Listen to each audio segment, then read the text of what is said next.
Here we will show the rank nullity theorem, which relates the dimension of the image of a matrix and the kernel of a matrix to the number of columns of a matrix. Well, first, to construct a basis for the image of a matrix A, which is a column space, we've already seen that the redundant columns refer to the columns with the free variables, and the remaining columns can be taken to span the image of A. So actually we can use the reduced row echelon form to identify a basis for the image of A. Just pick those columns corresponding with the pivots.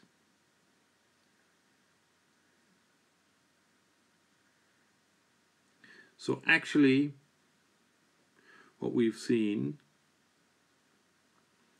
so we have as a corollary to this, that the dimension of the image of a matrix A, which equals the number of pivots in the reduced row echelon form of A, this equals the rank of A.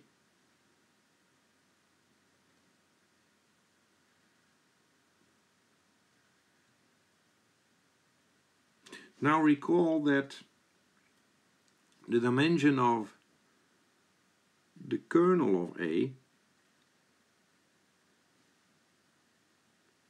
the dimension of the kernel of A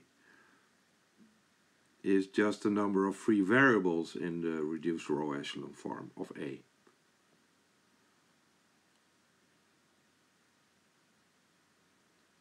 So that this equals the number of free variables are the number of columns, or the number of variables, minus the leading variables.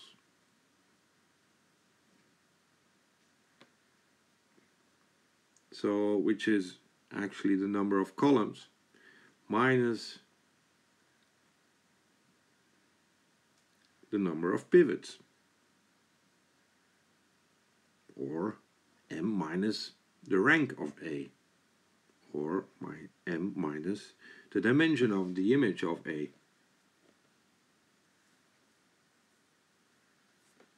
So we summarize one another in the rank nullity theorem.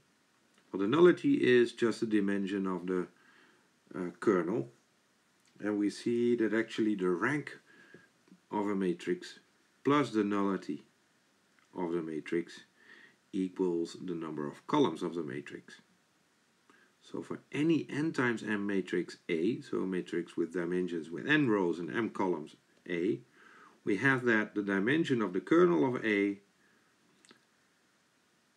plus the dimension of the image of A is a fixed number, and it is the number of columns of the matrix of A. So for reasons of completeness, I add the definition: nullity is the dimension of the kernel of A. This is called the rank nullity theorem.